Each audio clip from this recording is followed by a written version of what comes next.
The part of Sound of Freedom that reminds me most of Operation Triple Take was the beach scene, the beach rescue. That is how it looked. That is how it was all set up. And I was able to be on the set a few years ago during the filming, and having seen the images of the island raid and then seeing what the set had been, how it had been created. And it really was just a stone's throw away from the actual site of the rescue.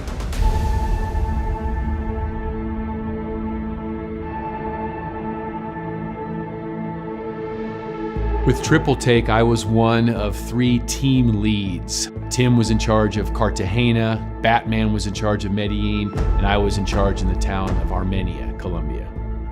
In Operation Triple Take, I played the role of a groomer. So a groomer is somebody who travels with these rich, either Americans or people who are coming for these sex parties. The groomer is somebody who actually accepts the children into the party, right? Whatever the groomer is supposed to do to prep the children for either the sexual acts or whatever is going to take place at the party or the event. I was assigned over the investigation that was being done in Armenia, Colombia. Some preliminary work had been done to come up with the contacts that we were going to be meeting with. Matt and I had gone down there and made contact with them, met with them on several occasions, had them show us what they were offering, had dinner with them several times. We just continued an investigation, found out that the allegations that were there were true, got more people with us to go back down, conduct some more of the investigation, met with them again, and then set up the takedown at the house.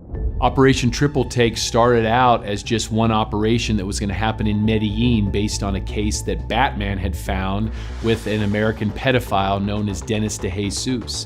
That case then expanded when CTI in Colombia, their FBI equivalent, asked us to go in an area near Cartagena in the Peru Islands to find Playa Blanca in this area that they believed was a site for child traffickers, those who were selling kids.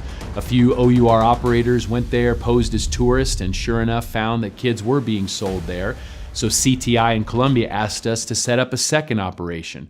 While we were preparing those 2 operations, CTI said, and we now have intelligence that there is a suspected child predator in the town of Armenia, someone named Martin who is producing child sex abuse material. Can you go check that out? So I was tapped to be the leader in Armenia, and we were going to initially do those 3 cases within about a week to 2-week period. And our Colombian counterparts told us, no, we're not talking about a week or 2, we're talking about an hour or 2. You have to do these all almost simultaneously, because once one sting happens and the media, it goes viral in public, all of the other traffickers will be scared away. So you have to do all of these in 1 hour, 3 operations, 3 cities in Colombia. Operation Triple Take was born.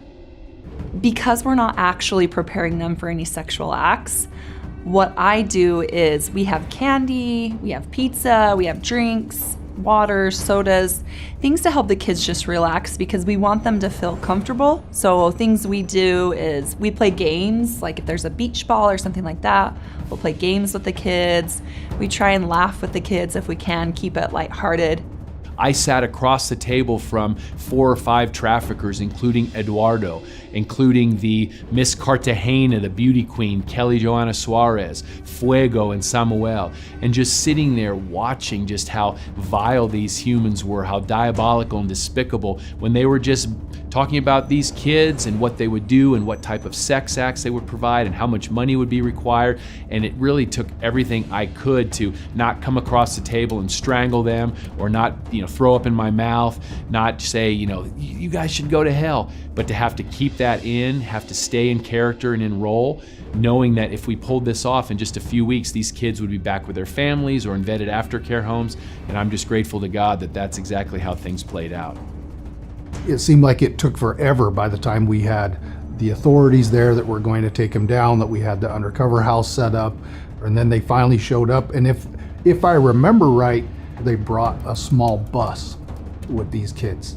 And then seeing the sheer numbers when we play those roles and they bring the kids in, we put them out back by the pool with some people to keep them safe while we did the deal there at the kitchen. And I just remember all those kids filing past me the whole time, and I'm just thinking, my goodness, that's just a ton of kids that they rounded up to do this with and were willing to exploit and victimize like that. They keep all of the traffickers away from the children because once the sign or the signal is given via Tim or whoever the person is on the operation with them for the local authorities to come in and arrest us, they want that happening away from the children. So we keep the kids in a separate kind of spot from that. And then the actual traffickers themselves, they're around the money. So they have actual cash, dollar bills, they have beers or whatever they're serving the actual traffickers in the negotiation room or place where they're actually talking money. And what they actually have to do is they have to get the traffickers to admit that the children are underage. They have to get them to admit to specific sexual acts that they'll be completing at this event, and then to actually exchange hands with the money. So those are a couple of the things that have to happen before we can then tip off the local authorities. The part of Sound of Freedom that reminds me most of Operation Triple Take was the beach scene, the beach rescue. That is how it looked. That is how it was all set up. And I was able to be on the set a few years ago during the filming, and having seen the images of the island raid and then seeing what the set how it had been created. And it really was just a stone's throw away from the actual site of the rescue. When I watched The Sound of Freedom, what reminded me the very most of Triple Take would be the characters that Jim Caviezel's playing in Batman. Just the sheer way that they portrayed how things happen. It was very impactful on me to see even some of the funny things that happened and the feelings that were on their faces that you could see.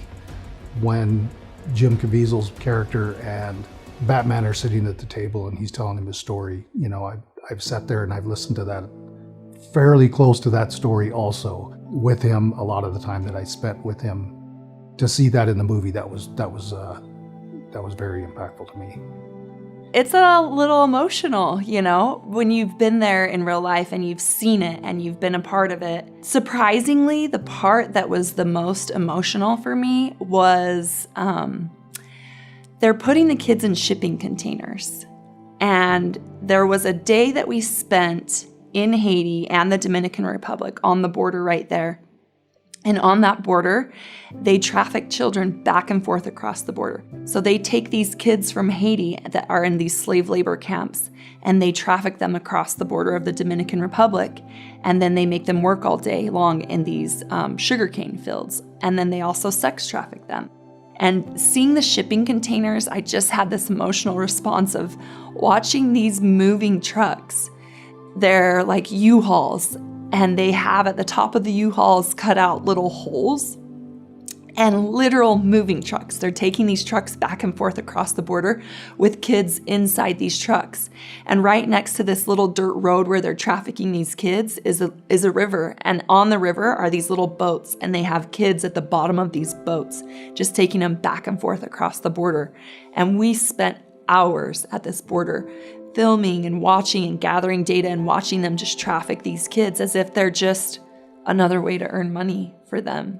And I think that moment in the movie, seeing the shipping container and watching them send those kids, it just brought me back to that day that we spent at the border, just watching these kids go back and forth across just wherever they're needed to earn money. That's where they send the children. So we hope everybody can experience this powerful movie. Remember that none of the proceeds from ticket sales or anything having to do with Sound of Freedom comes to Operation Underground Railroad. But you can still make a difference.